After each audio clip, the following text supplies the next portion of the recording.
apologies for the little delay because today morning we started the event and there has been some delays, people coming, registering and finding the new place, getting adjusted. So first day was a little bit, but we have some buffer time, so we can manage that.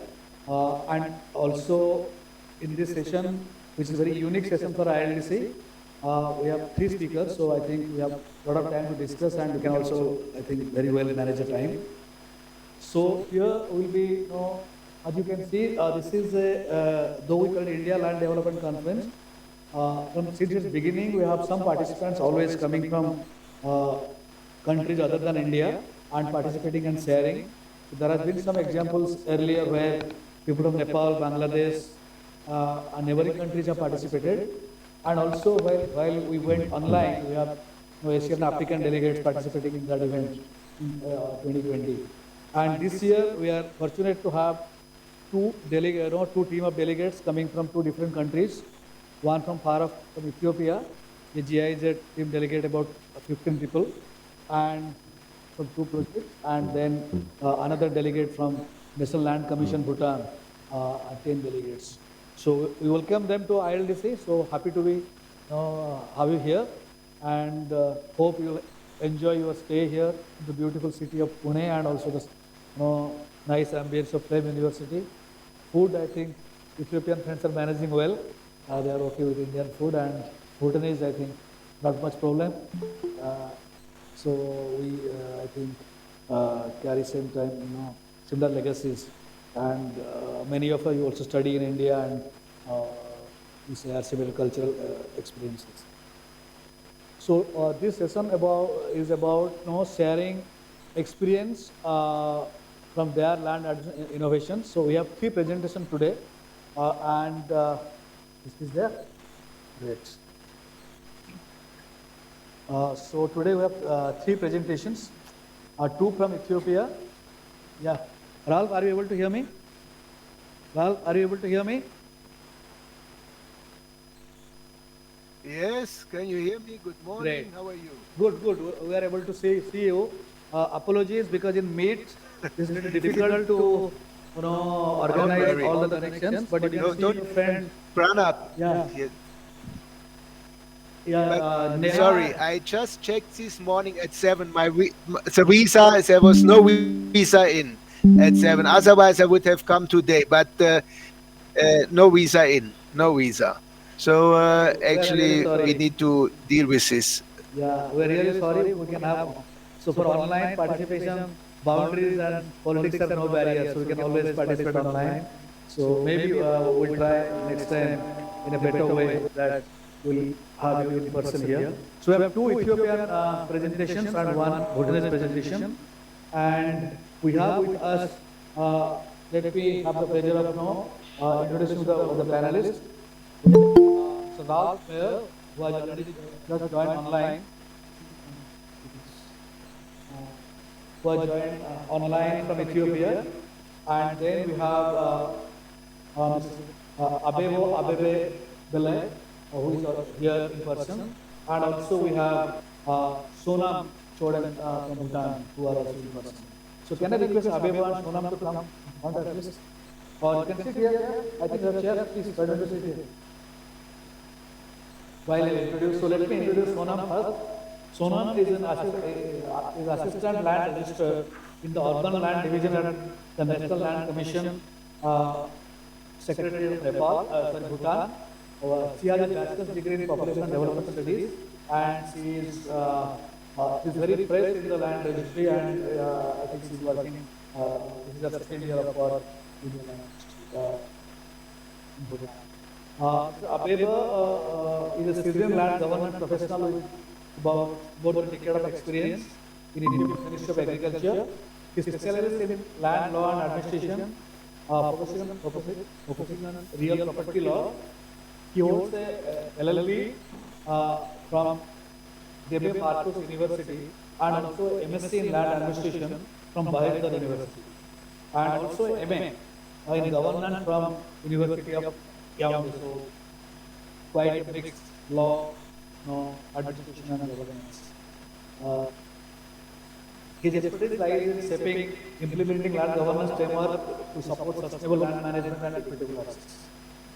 Ralph Mayer is a town planning engineer with more than 11 years of experience in Germany in urban and regional planning, and he has solid international experience of more than 8 years of working in Europe, in Georgia, in Bangladesh, in Burkina Faso, China, Cameroon, Ghana, Cambodia, and Ethiopia. Through many years of successful implementation of major urban development projects in Germany and the preparation of regional development plans, he has done this project as a project lead and acquired practical skills for planning, organizing, and leading and controlling, thereby gaining trustworthy and equally fact-oriented communication with citizens, project partners, local and state government, respectively. So he has also published well. He holds a diploma in spatial and urban planning from Technical University of very top name today, Kaiserslautern, in Germany, and a master's degree in international relations and cooperation from, in European Union developing countries at University of Strasbourg, France. He also has second master's in project and sociology of urban planning, mediation and environment at the University of Strasbourg. So welcome three panelists, and can I request Abhiba to the presentation first, and then we listen to Sona, and then I will last listen to Bob. Yeah.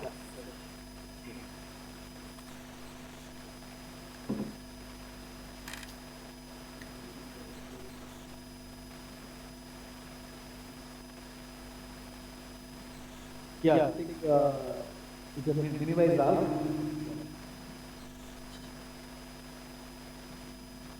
Yes, hello. Can you hear? Yeah, now we'll go ahead with Abhiba's presentation now. Yours will be the last one. So hope you are able to, you may not be able to see, I am not sure because I don't know whether Meet is allowing you to see that, but you will be able to hear. Yes, can you see something? Ralph, you have to wait. We are going with Abhiba's presentation. Can you see the presentation? We are not making your presentation now. Are you able to hear me? Okay. So Okay, I wait. yeah, we are going ahead with Abhiba's presentation. Your presentation will be at the end. Huh? Yeah, yeah.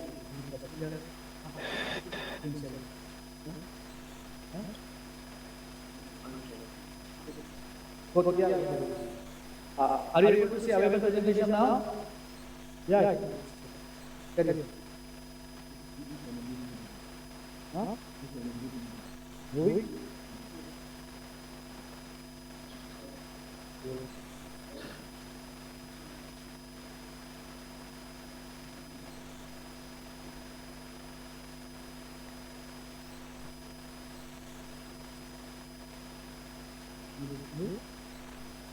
Yeah. But okay.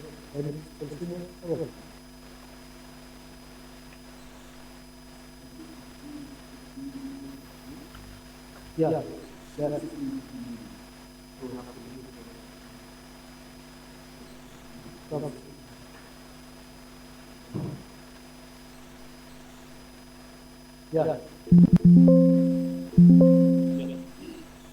Thank you very much. Yeah, as the moderator introduced me, my name is Abdullah Abdullah. I am from Ethiopia, and I work for the Ministry of Agriculture as a land lawyer. So I will be presenting on the experience we have in Ethiopia regarding rural land development in general.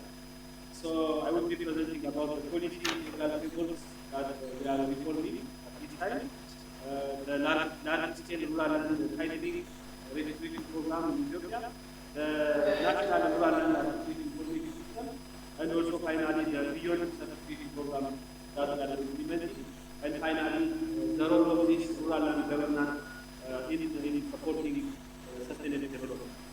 So for those of you who don't know Ethiopia, Ethiopia is located in the whole of Africa. Actually, Ethiopia is landlocked with a population of about 125 million. We have 30 months, actually. We have 30 months in a year. And we have our own time zone. Our own time calculation actually. So we count in different time modality. And Ethiopia is never colonized. Ethiopia is an origin of mankind, and coffee was discovered in Ethiopia, and we have our own alphabet. So yeah, this is Ethiopia. So in general, when I start my presentation on rural land governance, this is a framework that we are implementing in our country. So actually, my presentation is specifically focused on rural land governance. We have two institutions. One institution responsible for urban land governance, and my presentation is specifically on rural land governance. So in terms of land policy, actually in our constitution, land, it's declared that land belongs to the government. So land is not private property, and landowners, landholders, they cannot sell their land. But except selling their land, they have all other rights. They can transfer through different modalities. They can use their land, so on and so forth. But land belongs to the state, to the government. This is actually included in our constitution. We have also the rural, agricultural and rural development policy. So within this policy, there are issues, I mean, policy and legal issues regarding land administration, regarding land governance. So land use aspect, institutional fragmentation aspect, transaction, land transaction, based on different modalities, expropriation for public purpose, the pastoral, we have pastoral areas in our country, so the governance and administration of pastoral areas, those issues are also included in this policy, and the rural land titling. So most of the policy talks about titling, providing an evidence to rural land holders, peri-urban land issues, and land fragmentation. Land fragmentation is a serious problem in our country. So these issues are actually included in the policy. So next to the policy, actually we don't have specific national land policy. So national issues are included in the agricultural and rural development policy. So actually we are advocating to have a very specific and standalone national land policy, but at this time we don't have that kind of policy. So we have been conducting a reform in terms of following the policy, following the constitution, the policy. We have been undertaking different reforms, specifically in the rural land aspect. So these are the rights that the reform gave to landholders. So any landholder in rural Ethiopia they have these all rights: exchange, sale of property. Actually, even though sale of land is prohibited according to our law, but landholders, they can sell their properties, their house, for instance, their trees, for example, or other properties can be sold. So use right, asset loan. Landholders also they can use their land as a collateral to access loan from banks and other financial institutions. So inheritance, donation, land rental, land lease, those kinds of rights are also included in the reform. And recently we have our own law, our own act for rural land administration and management. So these are the access to information, access to service to the rural communities, and revenue enhancement through collective fees in terms of providing service to rural landholders is also included in the reform, in the legal framework. So following this legal framework, we have been undertaking a large-scale rural land titling program. So we are registering, we are surveying rural lands, and we are providing titles, certificates, landholding certificates to landholders. And this titling program is fit for purpose. We call it fit for purpose. And as you all know, fit for purpose is flexible. We are following a flexible approach, an inclusive approach, time-saving approach. So based on the purpose that we want to achieve, we are now registering rural lands and providing landholding certificates to landholders. So these are the titles that we are providing to rural landholders. So we are registering women landholders. If the land, the parcel belongs to a woman solely, so we are providing title or landholding certificate to women by their own name. If it's a joint landholding, actually these titles, they have their own parcel unique identification number that I mean, that's very important to identify parcels, to identify landholders, and that's very important for different purposes, access to credit, so on and so forth. So this is also, when there is joint landholding, we also provide for joint. Polygamy is also common in our country. About 12%, there is 12%, about 12% polygamy exists in our country, and we are providing also for polygamous households such kind of landholding titles. So the lesson is that actually in rural Ethiopia we have about 50 million parcels, 50 million plots, and we are able to register about 30 million, which belong to about 7.5 holders, landholders, householders. So this is the achievement. But the most important thing, the most important lesson is that land titling, land registration in Ethiopia is fit for purpose. So we follow our own system, we develop our own system, an inclusive system, a participatory system that takes into account our own reality, our own capacity, our own financial and human resource capacity. Gender is at the center of this process. As I told you the titles, we have also some processes, some procedures that are pro-gender. So specifically for women, there are so many processes. For example, we have an affirmative action throughout the process. There is a quota system, co-titling is there, and also when we create awareness to women, we have also a dedicated awareness modalities for women and other vulnerable groups. So there are sessions specifically for women, there are sessions specifically for other vulnerable groups in terms of creating awareness, in terms of creating their rights, responsibilities, and the procedures of land registration. So when we see the result, about 78% of the total land registration in Ethiopia, rural land registration in Ethiopia belongs to women. So from this 30 million registered rural parcels, 78% of those 30 million rural parcels belongs to women, either jointly with their husband or even solely by their own. So this shows that the process is gender centered. So once we register, we provide the title to rural landholders. We also develop an information system. We call it National Rural Land Administration Information System. So this 30 million rural parcels data was at risk because of different situations. So we had to develop a national rural land information system to avoid this.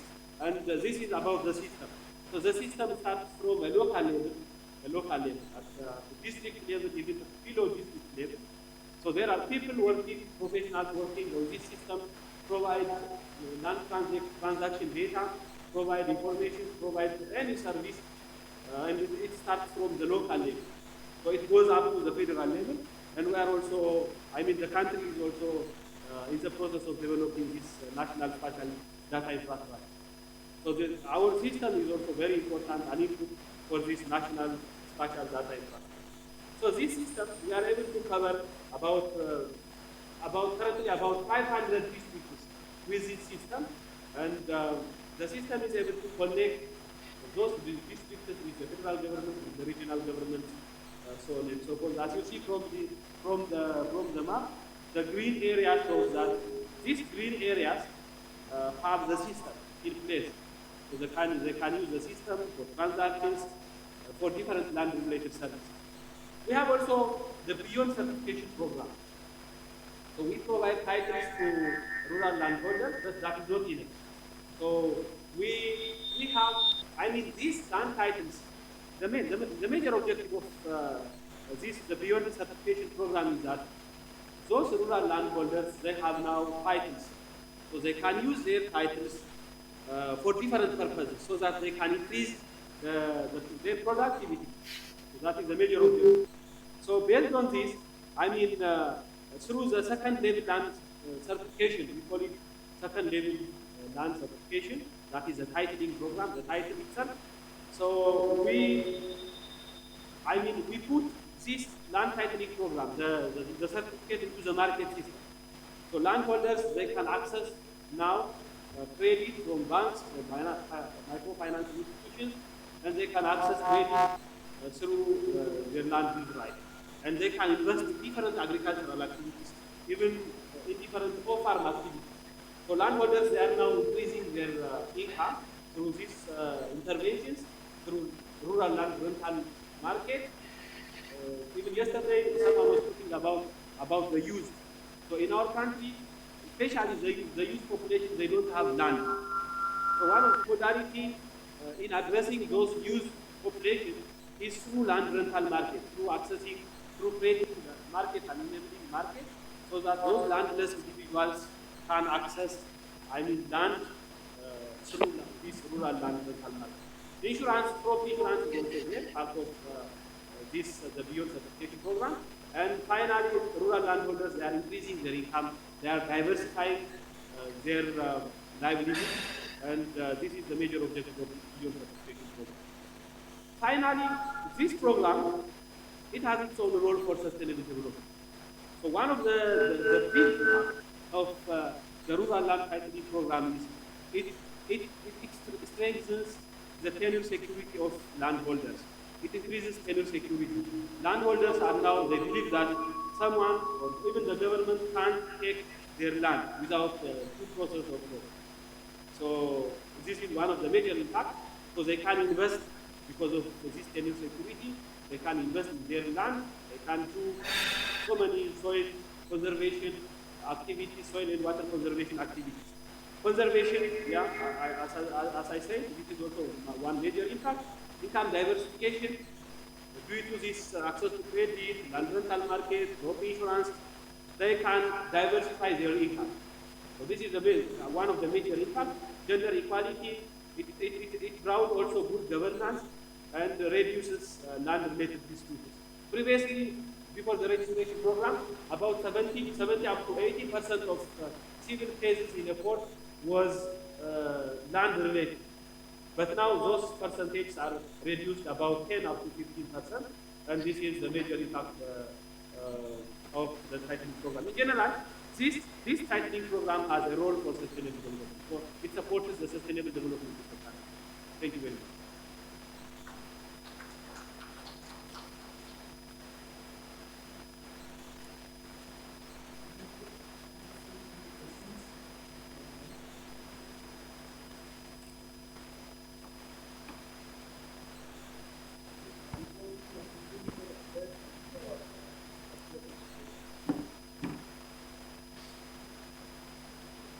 Yeah, actually, the expectation was the land policy, the role of having land policy is at federal level. So even the policies, agricultural and rural development policy I talked about is at federal level. But regional states, we have about 13 regional states. So those regional states are expected to follow the policy, the national policy, but they have the responsibility to have very detailed legislations based on their context. But the policy is at national level. The follow-up question?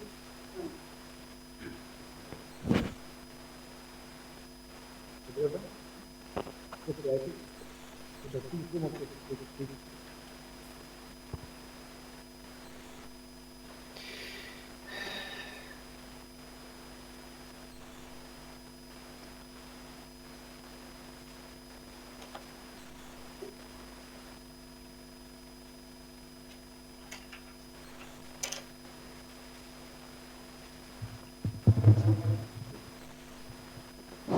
Check. Thank you, Professor. Since Ethiopia's land governance is based on centralized land ownership, whereby all land is owned by state, I'm curious about two things. Firstly, I wanted to know about how to address long-term tenure security and economic growth. My second question is, what policies are in place to ensure transparency and accountability in the land leasing process? Thank you. Land leasing process.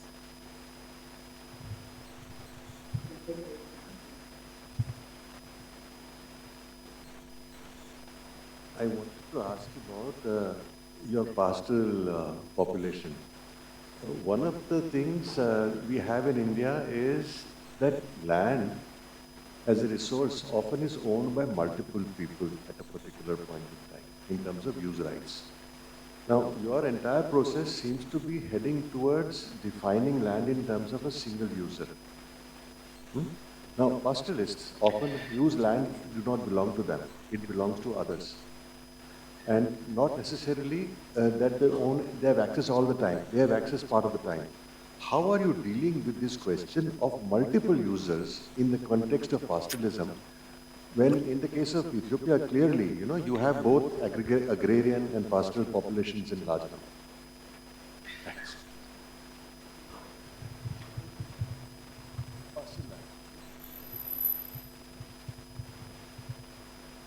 Yeah, thank you very much for the questions. The first question in terms of long-term tenure security, yeah, you are right. Land belongs to the government in our country. So in terms of creating long-term tenure security, the major activities that the government is taking is through the titling program.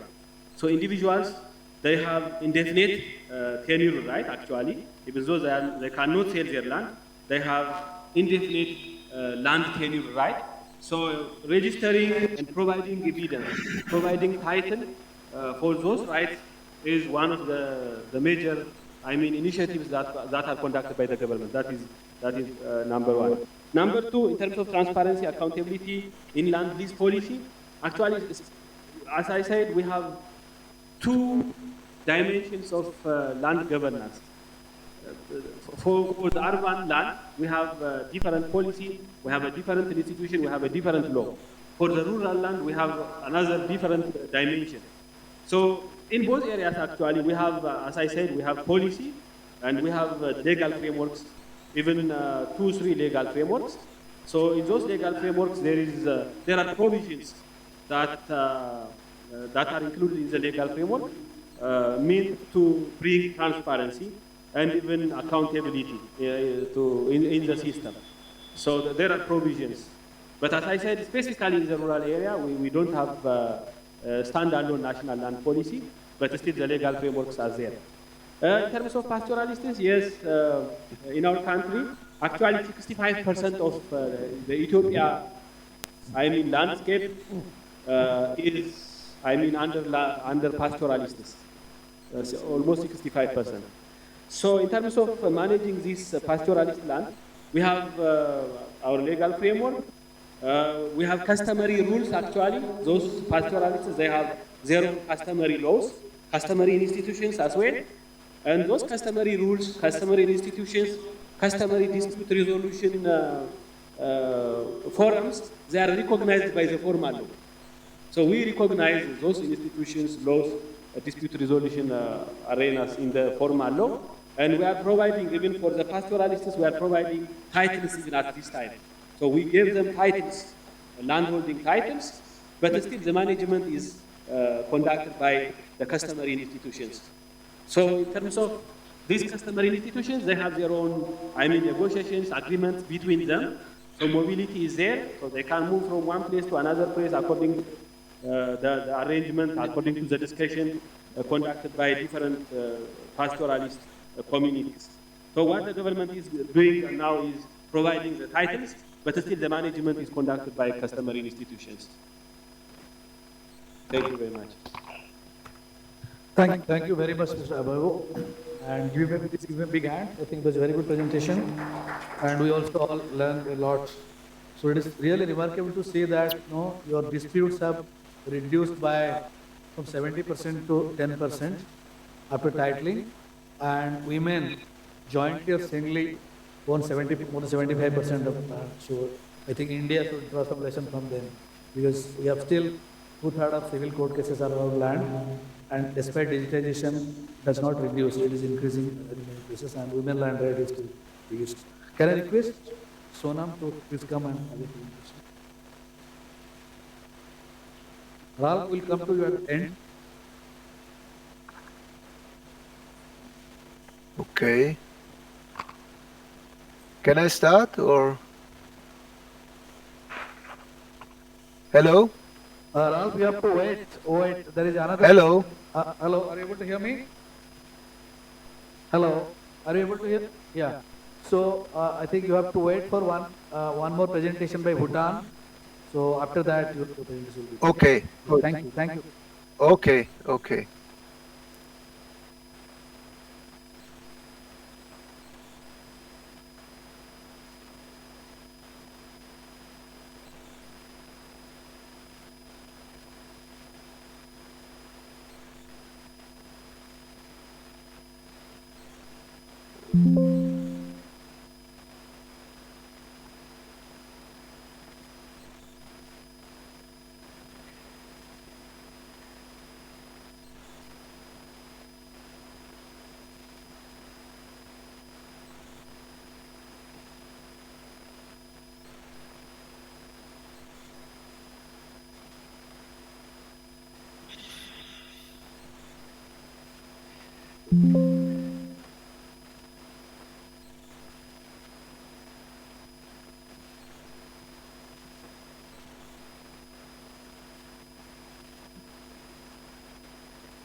To a significant portion of their agriculture yields being allocated as a lease payment. So consequently, the National Land Commission, in an effort to protect the grazing rights of the Highlander and ensure the sustainable use of pasture land, the National Land Commission Secretariat implemented the Nationalization and Redistribution Program. So during this program, during this process or the program, the some to rights, most of which were in the names of non-domicile elites or the religious institutions were deleted from the land record, and then title holders were provided with cash compensation.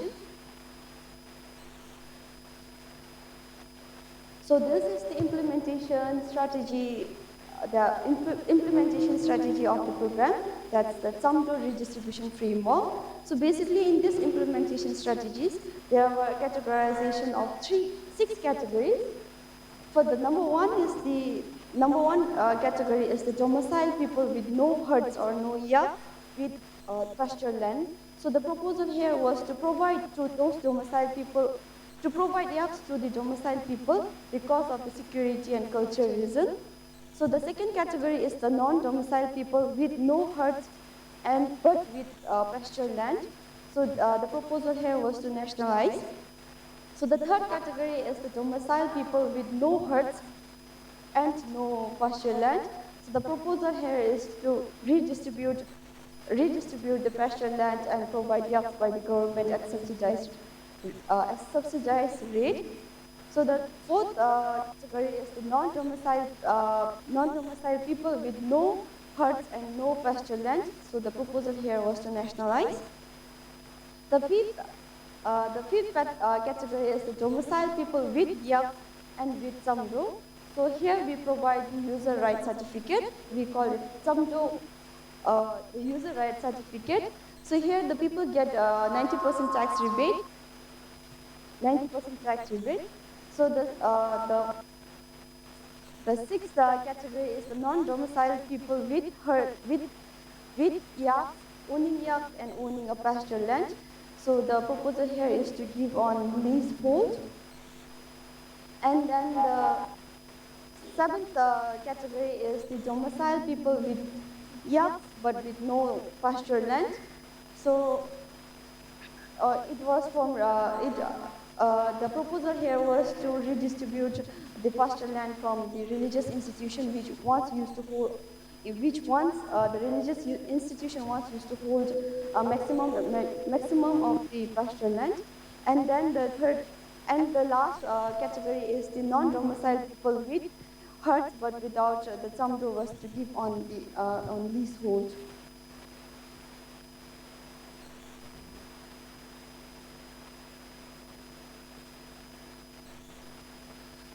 So, in this program or process, the National Land Commission Secretary had also introduced or developed a Tsamdo app, which Tsamdo app, in order to enhance the efficiency of the surveying processes.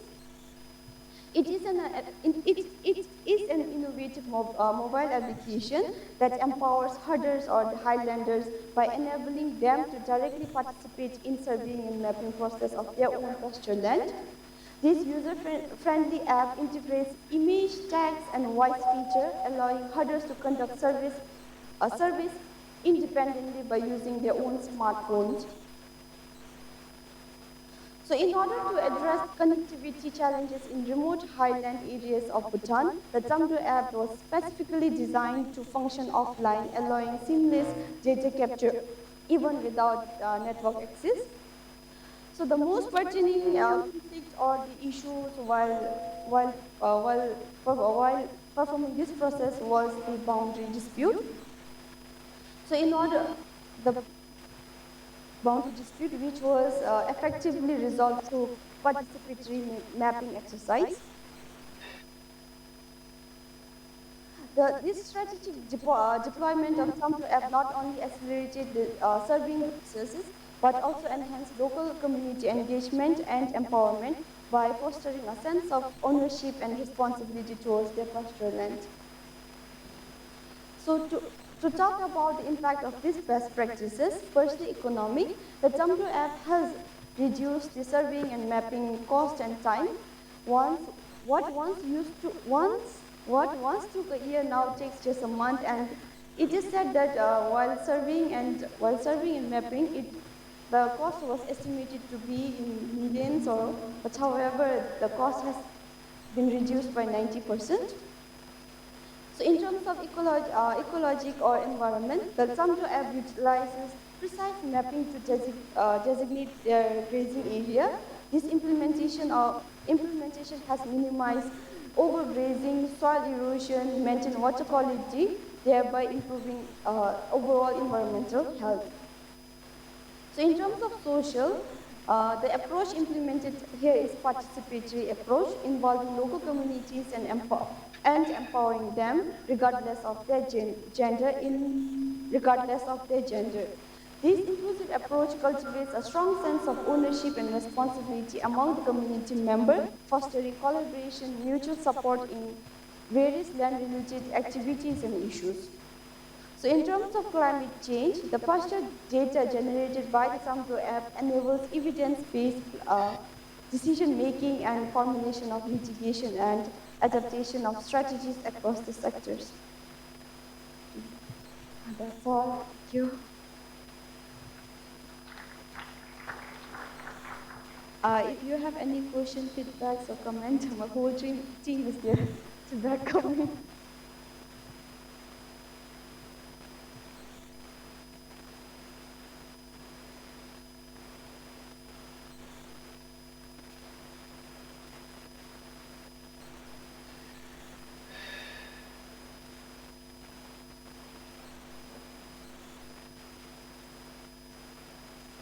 I tried finding the app on Google, I couldn't find it. So a little bit how to see it and how long has it been tested would be nice to know. The technical person is there.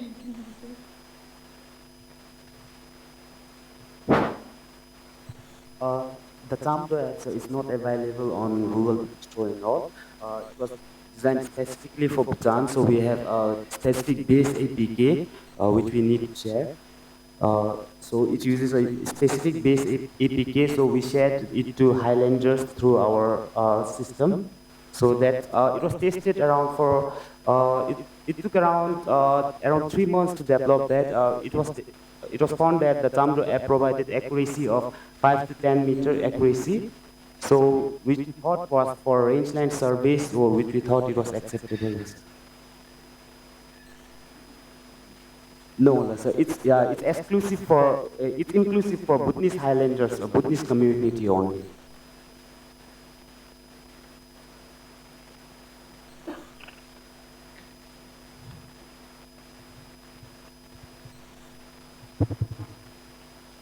Okay, thank you. I am also from Ethiopia. So my question is about, you try to address about accuracy, but what about boundary conflict and related things? When we use applications, mobile apps, the accuracy is in danger or in question. So what about the conflicts, boundary conflicts?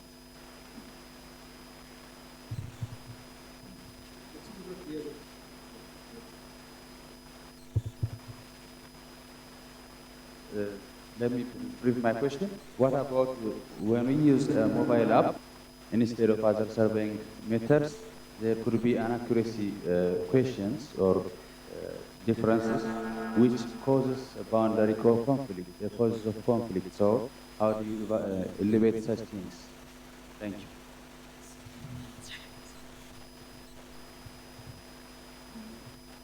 Uh, For the boundary conflicts, firstly, the landowner themselves survey their own land, so the dispute gets resolved.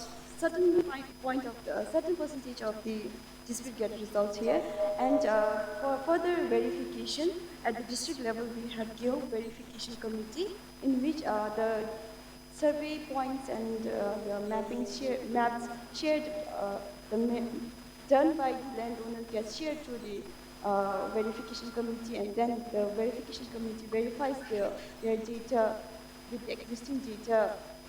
So,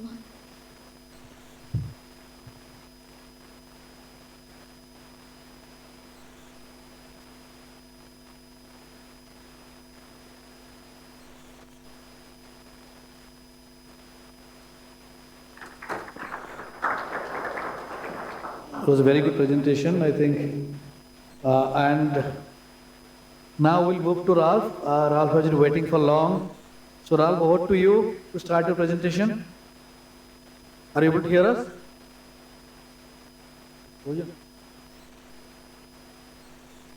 Hello?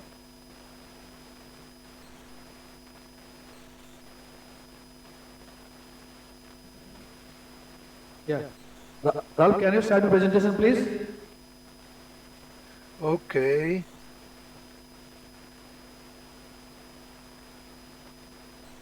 Can you hear me and can you see me? Can you see the presentation? We can hear you, we can see you, and you can see the presentation. Please go ahead.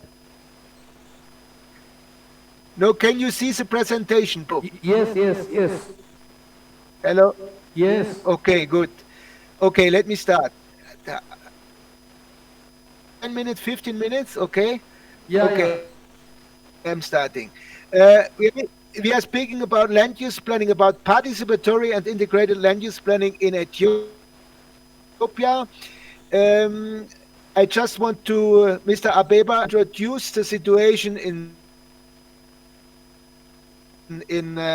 Ethiopia, so I don't to repeat on this. Just let me say 2 sentences about GIZ. GIZ is a governmental organization from Germany working for the German Federal Ministry and for economic cooperation and development. They are also, or we are also active in India and other countries. And the Federal Ministry of Germany has agreement with the Ministry of Ethiopia can work on this land use planning project here in Ethiopia as part of a cooperation project. In Ethiopia, GIZ is working in the following fields: sustainable economic development, transformation of agriculture and food systems, and also on peace securing projects. And above all, and of course, also in land use planning, especially. Okay. How is the situation in Ethiopia? 78% lives in rural area, but they have here an annual growth rate of about 4.7%. Settlements are growing, actually not in a very regulated manner. So, and at the same time, settlements are growing and the government is promoting investment in land for agricultural production. So there's a kind of contradiction and challenges, because we have 2 different planning systems. One is for rural land use planning, and the other one is for urban land use planning. They are not harmonized. That is the challenge. Okay, GIZ in this project, participatory and integrated land use planning. Part 2 is working with the Ministry of Planning and Development as partner, and also with regional bureaus in 3 different regions: Amhara, Benishangul Gumus, and Oromia region.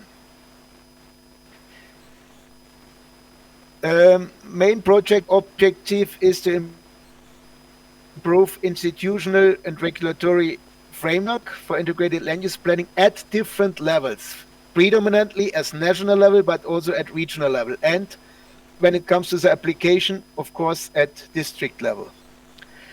We are speaking about our first output to start to enhance regulatory capacities. We are speaking of the necessity to install a spatial planning system. This could be done by a spatial planning working group, which is not yet established.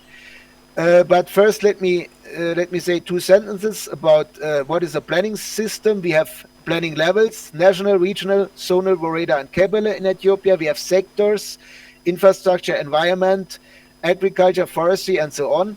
We have planning procedures at the different administrative level. We have planning content, stakeholders, validating entities. We have validating processes. We have control organs. And all these elements create a planning system. You can see here my cube. It's a cube to symbolize a planning system. You have a vertical connection: national, regional, zonal, Woreda, Kebele. You have a horizontal connections. It means each entity has its neighbor. You have a region and a neighboring region. On the other side, you also have a neighboring region. You have a neighboring Woreda. That is a second dimension. The second dimension is about the neighbor. And we have a third dimension that is about the sector. We have agriculture, mining, forestry, transport, urban development, and so on. So finally, a planning system is a 3-dimensional construction of different entities and relationships. When it comes to procedures, there are procedures in planning are usually done in 3 or 4 steps. You have the before drafting a plan phase, you have the drafting planning phase, you have the finalizing planning phase, and you have the implementation, and after this, monitoring and advising phase. Within the planning procedure, if you speak about a human rights-based approach, we have proposed in the frame of our project to introduce and to put into action 4 elements: access to information, meaningful participation, accountability, and access to justice. These elements come into action, especially when it comes to the implementation of the procedure of a plan. In addition, we also have introduced or try to apply a gender transformative approach to ensure that women are reached and included in the activities, in the planning activities, and are able to give their input. So we have also emphasized this with 3 terms: reach, benefit, and empower. Yes, please. Yes, can you are not able to see your screen moving. You see the screen? Or? Yeah, the screen is not in full screen mode, neither it is moving. We are just seeing your first slide, title slide. Yeah, yeah. Okay, that is a challenge. Let me see. Let me see. Now we are able to see your 14th slide. 14th slide. 14, yes. Yeah. But you don't see the full screen, right? No. Let me see. Is it working? No, still it is. What do you see actually? We are seeing your screen. It is not full screen mode. We are able to see the sidebar and the screen, and it is a slide 14.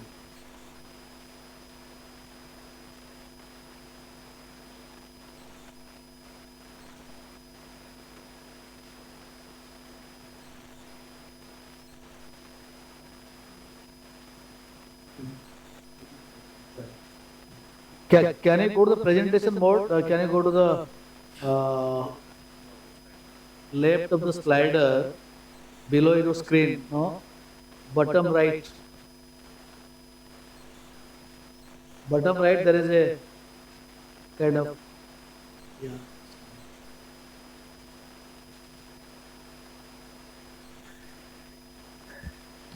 Is it coming? Now the whole screen is gone. I will only seeing you. There is no screen Let sharing. me see. And the entire screen. And now, do you see something? No, the screen is not shared. Hello? The screen is not shared. Let me see. Again. Share.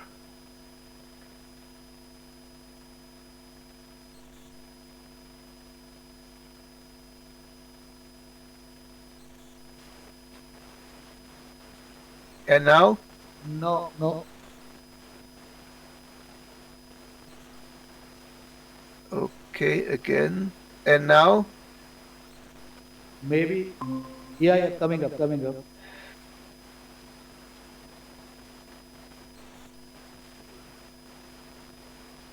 Yeah. Yeah, it is there, but it's again. It's coming. Yeah, no, it is there, but it is not in the full screen mode. Hi, can you Let me click on see. the icon left on the left of the bottom right slider? We can navigate the slider at the bottom right. Slowly. Yeah, on the bottom right is a slider. No, the issue is no. The issue is with this Zoom thing, with this Google Zoom thing. I have a challenge again. Stop sharing and try to share again. Can you try going to the presentation mode, like directly and then present? Presentation mode. Do you see the full screen now? It's not showing right now. You're not sharing the screen right now. Again. Again. Entire screen. Yes. Share.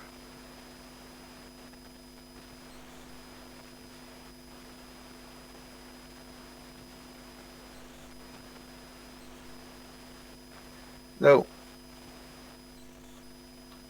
What do you see actually? You're not sharing the screen right now, so it's, Can you please send the presentation to my mail ID?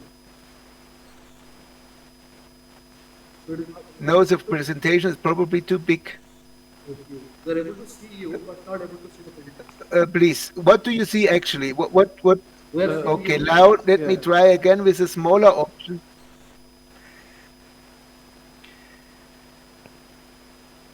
Share again. And now? It's coming up. It is coming up. So you see the small? yeah, we can see the You see the small, so we the small thing, or yeah, so we see the whole screen of the power. small thing. So with the sidebar and all the rest of the slides, we were asking if you can share the Yes, full screen of the slide instead by just presenting it. Yeah. That what. yes, but Click that one. it's coming. It's coming. Is it coming now? No, I think so. What do you see now? The It's full still screen? on the same thing. Yeah, it's not full screen for us, unfortunately. Okay, let's work with this because that is rather a Google Meet issue. Because if I go full screen, Okay, it doesn't work. Yeah, that makes sense. Yeah. Okay, might be Let a me Zoom. finalize it. Let me finalize it. Yeah. Okay. So the challenge in Ethiopia is that there's no coordination between the urban extension and the rural agricultural land use planning.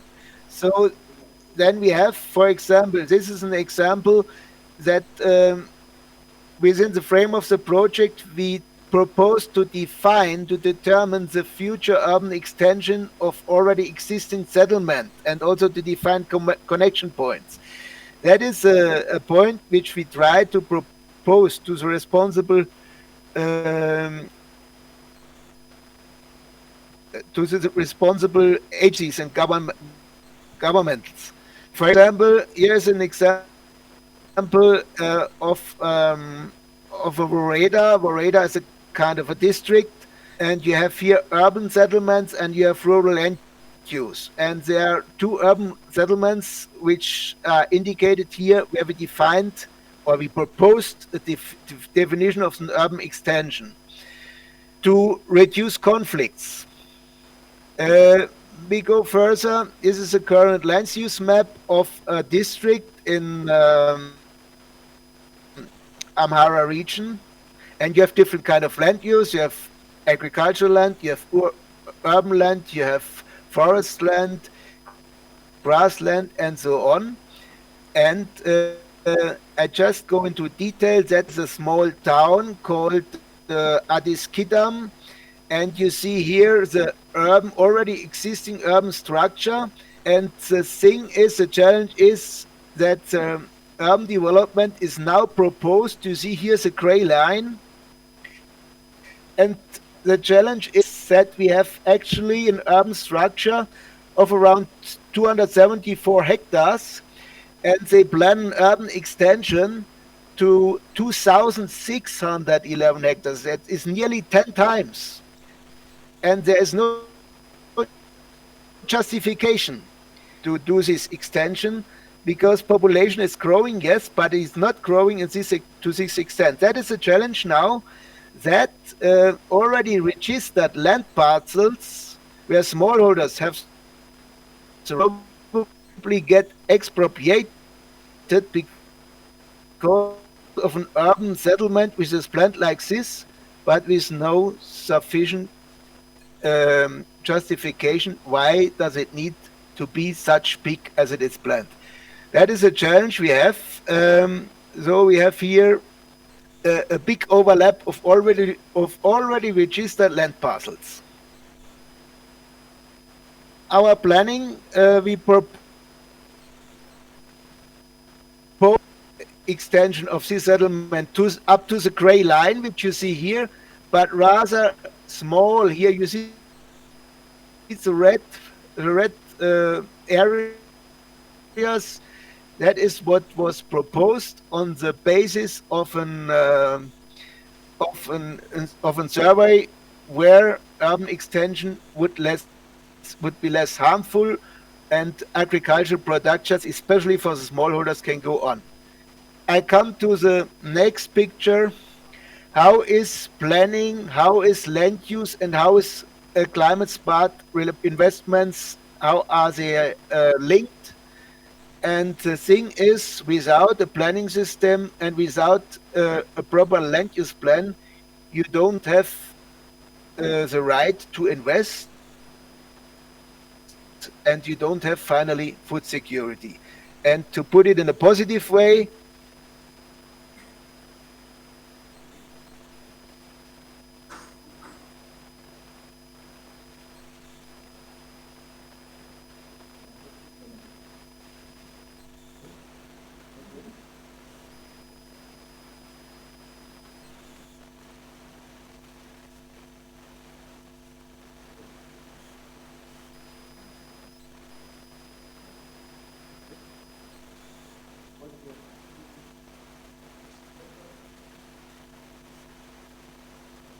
to climate project here in cooperation with all governmental entities at the national, at the regional, and also at the local level. It's a cooperation project. What has been achieved so far in this GIZ project, and also in combination with another GIZ land governance project? We are supporting regional and development land laws development. We are trying to propose standards for data transfer.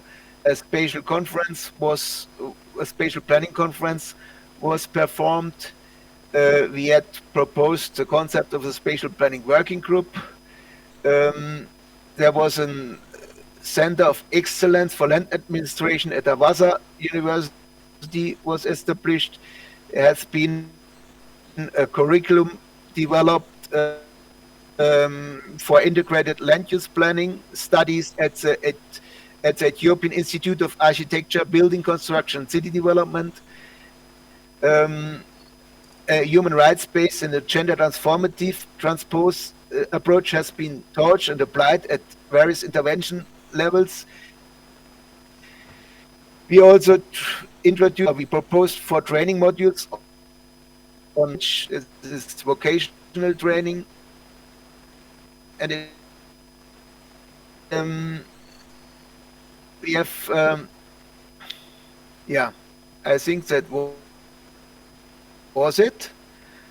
And hereby I want to close. It was a little bit, I need to excuse myself, a little bit everything in a hurry, but due to the circumstances, I wanted to travel to Ethiopia. I have not got my visa in time, so I hope you understood what I was trying to transfer, and I'm waiting for your questions. Thank you.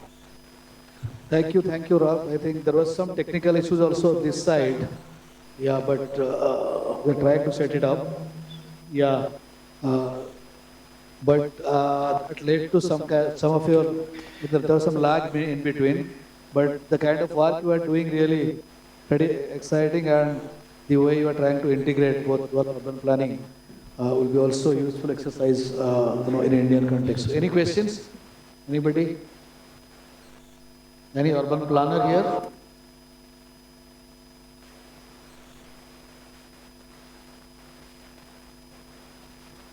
No questions?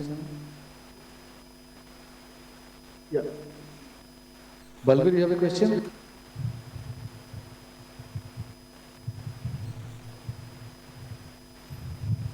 I hope I'm audible to you, sir, online. My question. Oh, okay. Is it?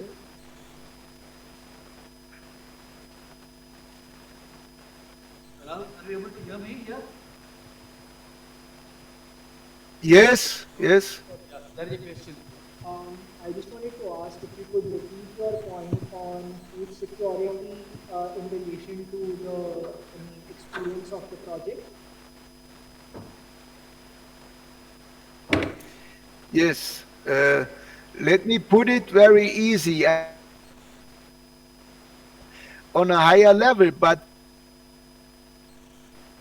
the issue is, if, for example, a smallholder has the right to use his plot, and, for example, is planting some crops, and 2 years later or 3 years later, all of a sudden it is decided to expropriate him because there will be an urban extension, and the poor guy did not have a clue 3 years before, and everything is lost. And of course he gets some small compensation, but he needs to start again. The thing is, if you have, how to say, a security, if you can rely that the plans which are implemented save your rights as a landholder and as a food producer, as an agriculture, then that is the context.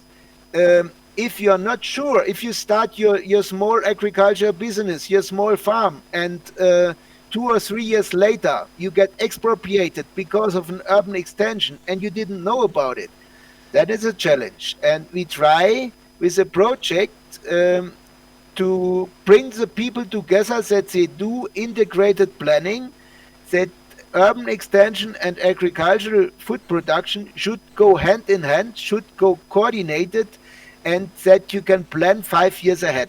That is, or even longer. That is the intention of the project, and that it doesn't happen that you start investing in your farm and you will be losing it 2 or 3 years later. That is the point. Thank you, Ralph. Pretty clear. I think this is very important also in the Indian context. Actually, now we are looking at renewable energy solutions, and we are estimating 5 to 7% of India's geographical area will be required for renewable energy, and most of the time this renewable energy expansion is now entering into agricultural land, and a lot of conflicts are coming, pastoral land, a lot of conflicts are coming in, because people are not very sure when the land is going to be used for what purposes. So probably integrated planning, what you are trying there will be the kind of thing which in India also we can think about. Thank you very much. I think it was a very good session where we have got some exciting presentations, learning a lot from Ethiopia, what is happening there around land titling, land governance, how they are ensuring women land right, and also ending up with Ethiopian presentation where we discuss about how rural urban planning can go together, where food security and urban expansion can be in harmony, which is a very important thing for us also. And in between, very excellent Bhutanese presentation where we see how highlanders were given directive through a technology app to help them map the land rights, pastoral land rights, and being given to the real pastoralists. So in a way, what we tried probably land reform, land to tiller. So now the pastoralist to the pastoral land to the pastoralist. Now that is something also we think we can learn from. But question remain how technology is addressing the solutions, whether it is creating externalities, because in India also we are facing those challenges. So there are a lot of sessions where we're discussing this kind of things. So thank you very much for your presence, because we struggled a bit with technology, struggled a bit with issues in connecting to you, Raf, also in our own interface. So thanks to the audience for a great participation, and let's break for the tea, and we come back for another session after some time. Thank you very much.